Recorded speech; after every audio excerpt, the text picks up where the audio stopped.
Hi friends, I welcome you all here at ENV Academy. In this session, we are going to talk about the Clause 8.7 Service Assurance of an International Standard ISO 20000-1 2018 Information Technology Service Management.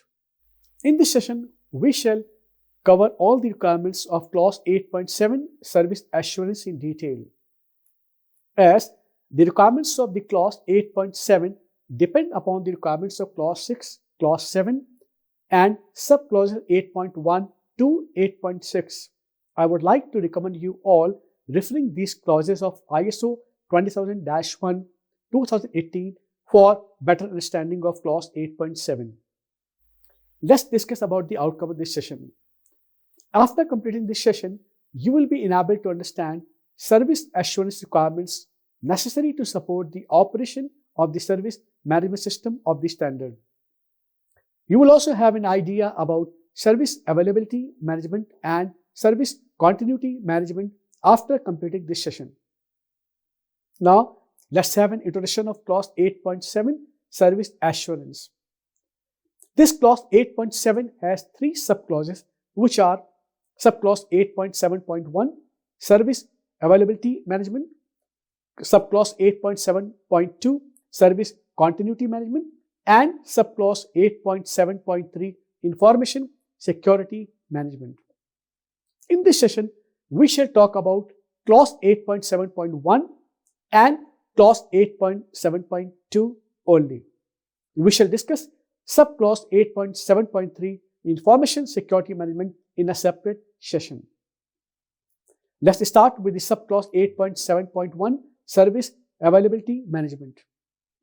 According to the Subclause 8.7.1 of a standard, the organization should assess and document the risk to service availability at planned intervals.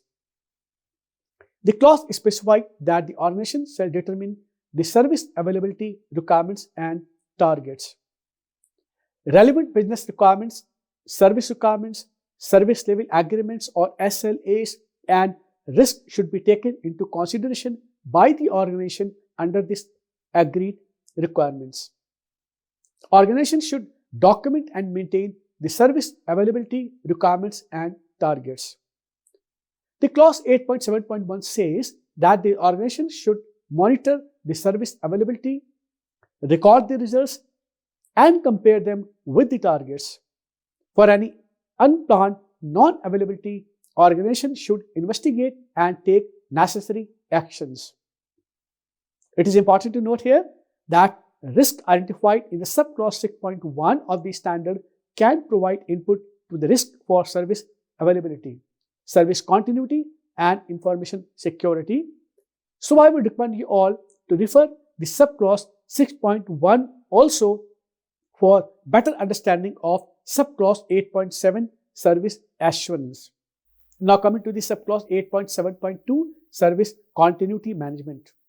The clause 8.7.2 Service Continuity Management specifies that the organization should assess and document the risk to service continuity and plan interval. The organization should also determine the service continuity requirements. Relevant business requirements, service level agreements, and risk should be taken into consideration by the organization under the agreed requirements. The subclause 8.7.2 says that the organization shall create, implement, and maintain one or more service continuity plan as per requirement. The service continuity plan or plans shall include or contain a reference to the criteria and responsibilities for invoking service continuity. It should include the procedures to be implemented in the event of a major loss of service. The service continuity plan should contain the targets for service availability when the service continuity plan is invoked. As per the clause, the plan should include the service recovery requirements and procedures for returning to normal working conditions. Clause 8.7.2 specifies that the service continuity plan or plans and list of contacts shall be accessible when access to the normal service location is prevented. According to the clause, organization should test and service continuity plan against the service continuity requirements at planned intervals. The service continuity plan or plans should be retested after major changes to the service environment. As per clause 8.7.2, organization must record the result of the test and reviews should be conducted after each test and after the service continuity plan has been invoked. If any deficiencies are found, the organization should take the necessary actions to manage them. If the service continuity plan has been invoked, the organization should report on the cause, impact, and recovery. So friends, it was all about the subclause 8.7.2. Now coming to the mandatory documentation requirements, as evidence of proof under this clause 8.7 required to meet this service requirement. Subclause 8.7.1 service availability management says that at planned intervals, the risk to the service availability shall be assessed and documented. And subclause 8.7.2 service continuity management defines that at planned intervals, the risk to service continuity shall be assessed and documented. Now coming to the non-conformity, please see a sample auditor finding action report on screen for having an idea about writing non-conformities under this clause. Please go through this and try to understand the various components of this non-conformance report.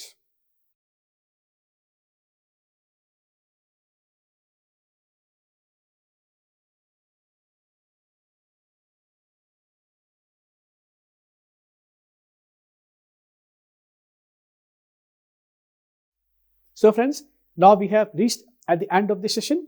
I hope that you have an idea about clause 8.7 service assurance of ISO 20000-1 2018 Information Technology Service Management Standard. I sincerely thank you all for your interest and attention. Thanks and best wishes.